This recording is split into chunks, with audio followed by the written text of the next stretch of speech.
Kilusang Bagong Lipunan Party, the National Assembly nominations and endorsing the candidacy of Honorable Ferdinand Bongbong Marcos Jr. as the party's presidential candidate this coming May 9, 2022 national election. Resolution number 1, series of 2021. Whereas the KBL, Kilusang Bagong Lipunan, a registered political party recognized by the COMELEC, is nominating its own candidates to participate in the May 9, 2022 national and local elections. Whereas the KBL party, in compliance to the COMELEC guidelines in the selection of nomination of the candidates, the national official and members of the KBL party conducted the party's national convention at Thunderbird Resort, Binangonan, Rizal, on September 24, 2021, for the purpose of selecting and nominating its candidate for president and other national candidates. Whereas, during the conduct of National Assembly, former Senator Ferdinand Bongbong Marcos was nominated as the party's official candidate for the president, and this was unanimously approved by all the officers and members of the KBL. Now, on the motion of Honorable Efren A. Rapanan Sr., the party president, unanimously seconded, resolved, as it is hereby resolved to approve the nomination and endorsement to the candidacy of former Senator Ferdinand Bongbong Marcos Jr. as the party's official candidate for the position of president in the national and local election on May 9, 2022.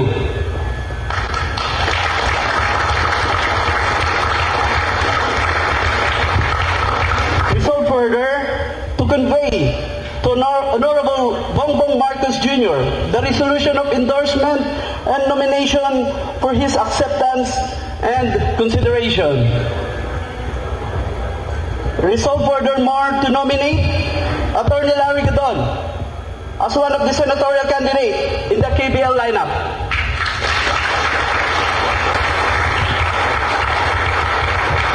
Approved September 24, 2022, Thunderbird Resort, Binangonan, Rizal, Philippines.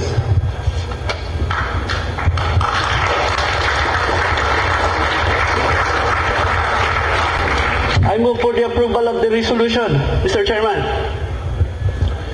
There's a resolution endorsing and nominating Honorable Ferdinand Bongbong Marcos Jr. as the party's candidate for president and Atty.Larry Gadon as senator of the party. To those in favor, say aye. To those who object, say no. Inasmuch as there is no objection, the resolution endorsing Honorable Bongbong Marcos as the party's candidate in May 22 election is hereby approved. Same resolution is hereby approved for Senator Larry Gadon as the senatorial candidate of KBL. Ladies and gentlemen, party mates, may I request everybody to listen to the message of the Honorable Ferdinand Bongbong Marcos Jr.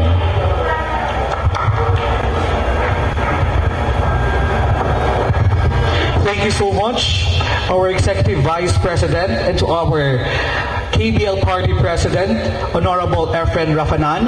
And this time, we will watch the acceptance message of our presidential candidate for the May 2022 election, none other than Senator Ferdinand Bongbong Marcos Jr.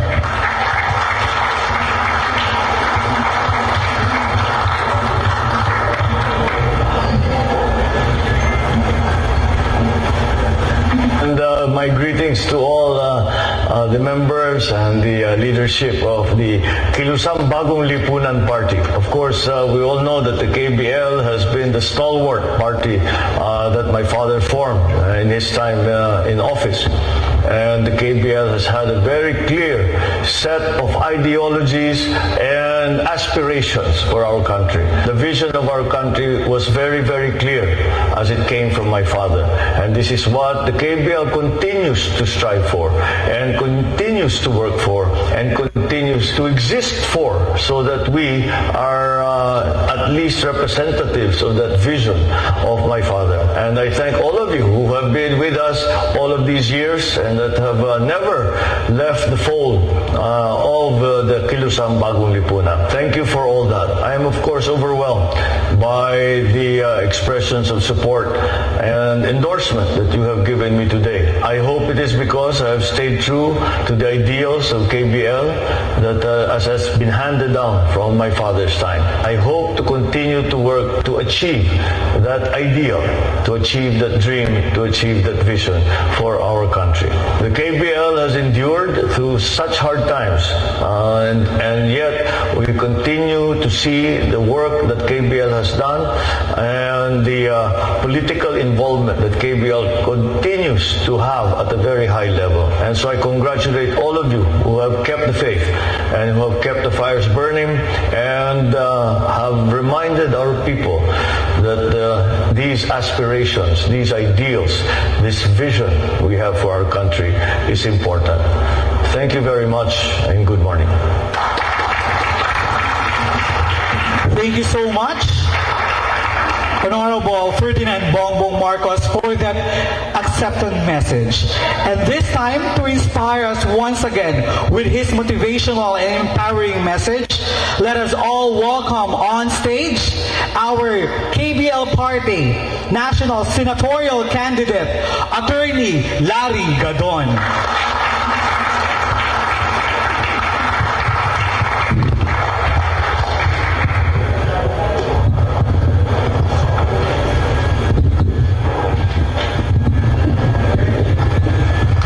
Good morning to everyone. Magandang umaga sa inyong lahat. And I'd like to thank the KBL with its President, Honorable Efren Rafanan.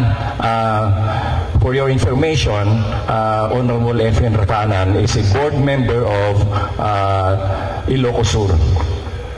And I'd like to thank also the officers and members of the KBL, and that I'd like to thank all the members here and supporters who attended this very significant event. And I'd like to thank also the media for coming over and covering this event. The KBL has remained to be a very active political party. And as a matter of fact, up to now, the KBL is considered or recognized as one of the 6 dominant parties. And that we are very much honored to be the party that will carry Bongbong Marcos to the presidency. And I'd like to thank also the KBL for nominating me as a candidate for senator. Sa totoo lang, BBM now is the strongest candidate. This is a fact. And that this is the reason why the Aquinos and the Yellows are doing everything to discredit Bongbong Marcos with rehashed issues on martial law and the alleged stolen wealth.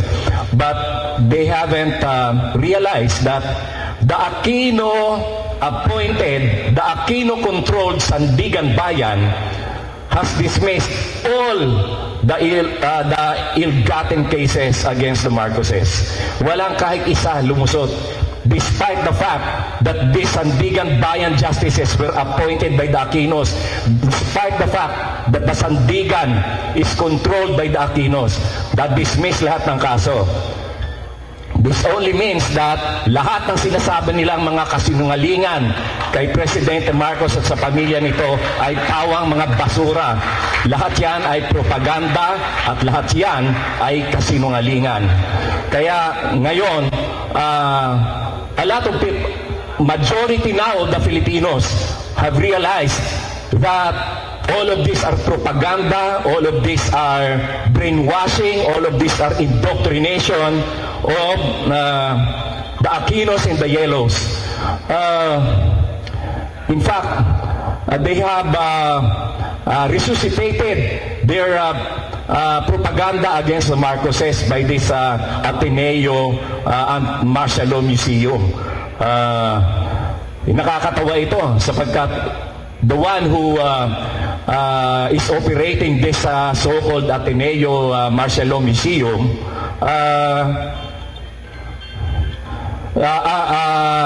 is someone who was not even born during the time of martial law. I am very much sure that this fellow is a communist and a scholar of National Democratic Front. The only reason why this martial law rehashed issues are being resuscitated is because the NDF, the Aquinos, and the Yellows are very afraid. They are now shivering that Bongbong Marcos is the strongest candidate. In a survey in Central Luzon done by congressmen, Bongbong landed with 27% survey score, and the next is 20%, and the next is 18% and 11%, and I will not mention the names. In an internal survey in Angeles City, Bongbong got 28%, and the second is 18% with a 10% margin. And even in the survey conducted by the Liberal Party, Bongbong came out number 1. Kaya takot na takot sila sapagkat ang mangyayari dyan kapag sila ay pagka nakaupo na si Bongbong Marcos, lahat ng kasinungalingan nila, all their narratives about the martial law, about the ill-gotten cases, about the human rights violations, all of this will be refuted, and all of this will be proven to be lies, propaganda, and indoctrination. You might wonder why the NDF and the Communist Party is still rehashing these issues. Ganito kasi yan. Ang mga NDF, sila ang nakikinabang sa bilyong pera na nakakalap ng NPA, because the NPAs are extorting money from businessmen, from big corporations, and the ones that are benefiting from this are the members of NDF. Ito yung mga taong to, hindi sila yung nasa bundok, hindi sila yung mga nandyan sa pakikipaglaban. Ito yung mga komunistang professor sa UP, mga komunistang pare, at mga komunista na mga editor ng mga dyaryo. All of these people are benefiting from this continuous barrage against the Marcoses, because they have to keep the revolution alive by keeping these NPAs so that they can continuously extort money from the businessmen and big corporations. Yan lang ang dahilan kung bakit nila laging pinapaulit-ulit itong issue dito sa martial law, itong issue sa mga Marcoses. Kasi pinagkakakitaan nila. You would wonder why some of the professors in UP who only teaches 2 or 3 subjects, how do they survive? Because they are getting money, because they are getting paid by the National Democratic Front. Also the same with this NUPL. Most of these lawyers are no client, no case lawyers. na nagpupunta lang dyan sa NUPL kasi palagi silang may sweldo galing sa NDF. And the same also with the flag lawyers. Some of them are really true to their calling that they want to defend the oppressed. But most of them are communist paid. They are getting money from the communists. And this is the reason why until now they are rehashing these issues of martial law, these human rights violations, pero ang hindi nila binabanggit yung mga human rights violations of the Aquinos, no? What happened to the 7 union presidents of Hacienda Lucita? Lahat panatay. What happened to the Minchola Massacre? Ilan ang nabatay doon? Ilan ang nasaktan doon? Hindi nila binabanggit yon. And of course, the more than 5,000 NPA cadres who were executed by Joma because they want to surrender. No? Nabuhay lamang ang NPAs na yan at yung mga martial issues na yan dahil kasi they are so afraid na lahat ng kasinungalingan nila, lahat ng pag-i-indoctrinate nila, lahat ng pambi-brainwash nila sa mga taong bayan ay mapapatunayan na lahat yan ay kasinungalingan. In fact, if you will read the social media now, even the post of Bam Aquino, which I spell as B-U-M, even the post of Bam Aquino, lahat tinutuligsa, lahat kinukontra siya na sinasabi na mas maganda pa ang buhay natin noong martial law. And these people who are itong merong isang nag-TikTok na isang mataba na pangit na babae na ang sinasabi niya ay yung marami raw inutang during the time of Marcos dahil daw doon sa mga infrastruktura. What would life be? Can I ask you now, what would life be kung walang South Luzon Expressway, kung walang North Luzon Expressway, kung walang mga proyekto na kagaya ng Heart Center, na RITM, Lung Center, kung ano pa, National Kidney Institute, na lahat ay naging sagot sa kasagot sa problema ng pandemic.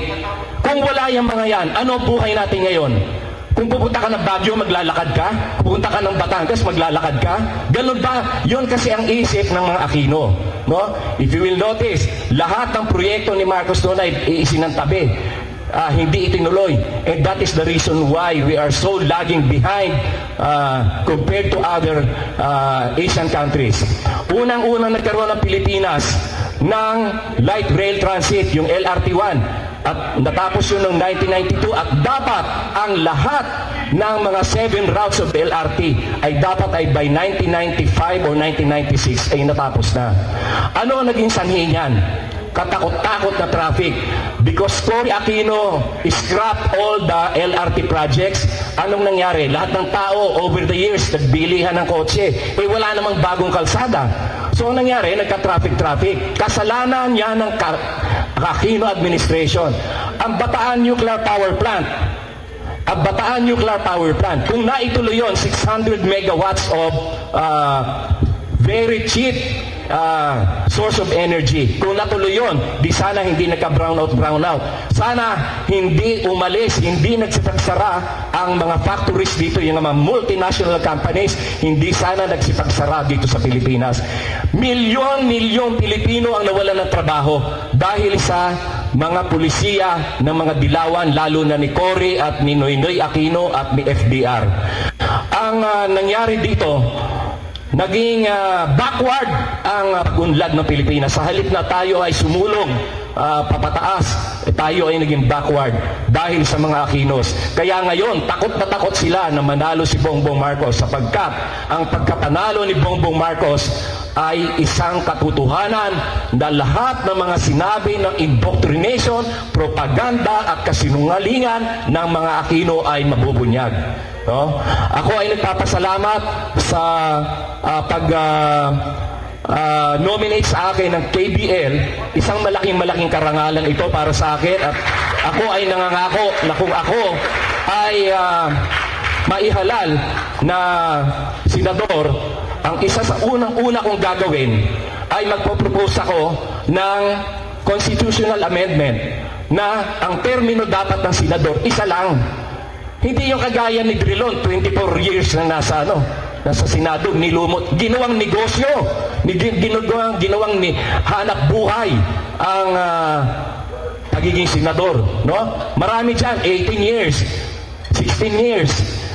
Kung talagang ikaw matalino ka, kung lalo pa kung abogado na kagaya ni Grelon, kagaya ni Pangilinan, no?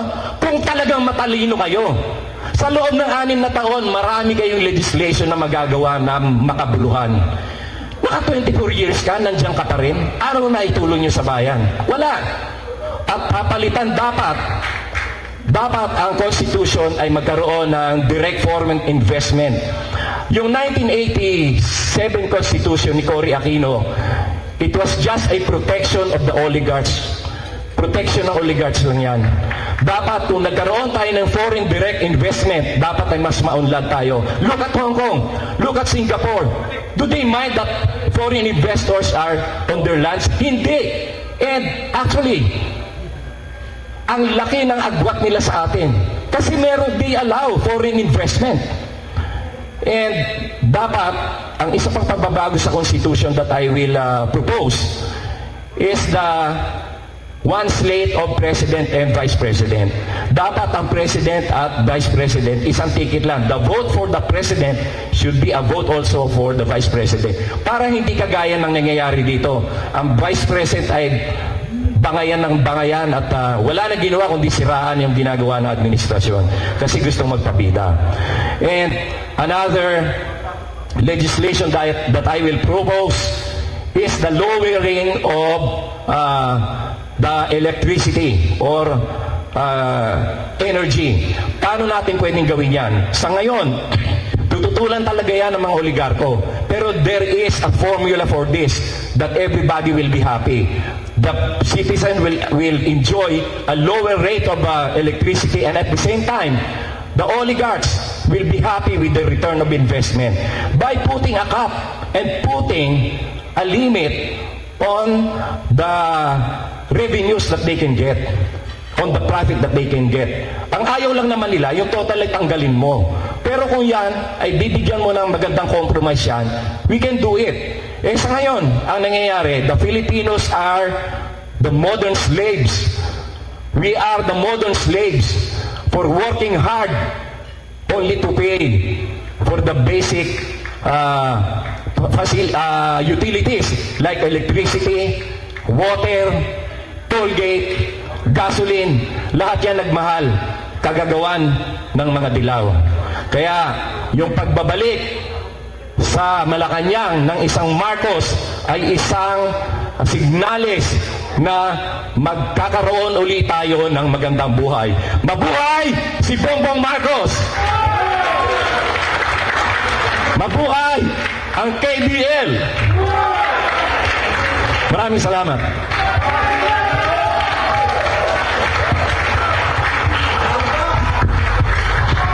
Thank you so much, our national senatorial candidate, Atty.Larry Gadon. And for us to hear another fraternal message,